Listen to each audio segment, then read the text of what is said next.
It was Halloween night on the outskirts of a small town, the kind of place where everyone knows everyone else, and nothing ever really happens. Three teenagers, Jake, Mia, and Tyler, were wandering down an abandoned street, the air crisp and smelling of burnt leaves. Their flashlights cut narrow paths through the darkness. That's when they saw it, an old television sitting alone on the curb, black and dusty, as if it had been waiting. "Who leaves a TV out here?" Jake whispered, half laughing, half nervous. Mia kicked it lightly. "Looks broken." Tyler, the daring one, crouched down and pressed the power button. Nothing, just static. But then a faint image flickered. Something was moving inside the screen.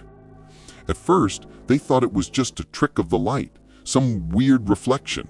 But the static sharpened into shapes that slowly became recognizable. Windows, doors, a quiet street, a house, their house.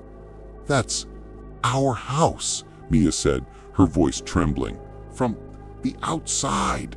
Tyler laughed nervously. "No way! That's just some old footage someone filmed." But the details were wrong. The curtains were slightly different. The lights in the windows flickered in ways that hadn't happened yet. And then they saw the shadow. Just a dark figure standing in one of the windows, watching. They couldn't look away. Every time they blinked, the figure seemed closer, moving slowly, deliberately.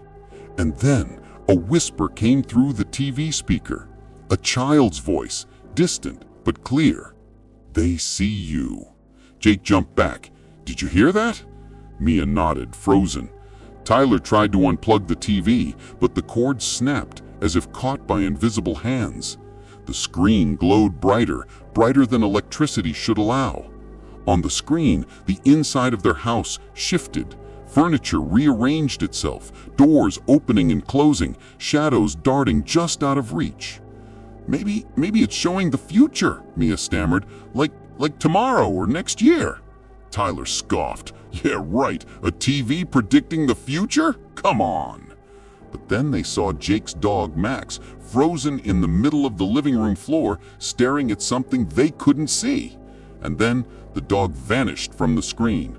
A heartbeat later, a small yelp echoed from the empty house outside. Mia gasped, "He's really gone!" The three friends stared, paralyzed, as the screen now showed the shadows of themselves moving inside the house, doing things they hadn't done yet. Something cold, something unseen, was rewriting reality in front of them. They ran home, but every turn down the street seemed wrong. Streetlights flickered, shadows stretched unnaturally, and their own houses appeared slightly off. When they reached Mia's living room, the TV was there, waiting, though they hadn't brought it with them. This isn't possible," Jake said, voice shaking. The screen flickered and showed Tyler in his own bedroom, standing frozen, staring out the window. "Tyler?" Jake whispered. The boy didn't move on the screen. Then the shadow appeared behind him, slowly, methodically. Before they could react, Tyler's scream came from his room, and when they ran inside, he was gone. Nothing, no trace, just the faint echo of static. Mia and Jake tried to destroy the TV. They smashed it with a bat, kicked it, even set it on fire. Nothing worked. The glass didn't crack, the screen glowed, and every time the TV flared to life, it showed someone else missing. Jake's parents, the neighbor's dog, shadows of people who hadn't left the house yet. The whispers became louder. "Come closer, stay, join us." Every word was a promise and a threat all at once. Their reflections flickered in the screen like a ripple, smiling when they weren't smiling, moving when they weren't moving. By midnight, the TV was no longer just a screen. It was a window, a portal, and whatever was on the other side was stepping through. The shadows reached out, cold, thin fingers scraping the air, pulling at their skin, at their bones. Jake felt himself yanked forward, into the static, into the darkness of the other side. Mia ran, screaming, but every door led her back to the TV. The shadows whispered, "One more." She tried to close her eyes, tried to resist, but the screen reflected her own terrified face, and then it smiled. The next morning, the street was empty. The TV sat alone on the curb, humming faintly.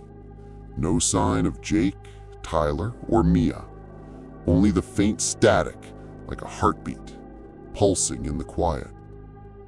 And if anyone passes by on Halloween night, the TV sometimes flickers, showing houses that look real, but are empty, watching, waiting.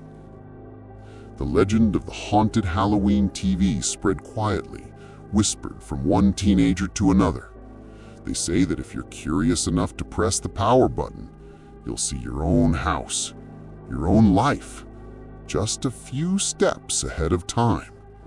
And if the shadows like what they see, maybe you never come back either.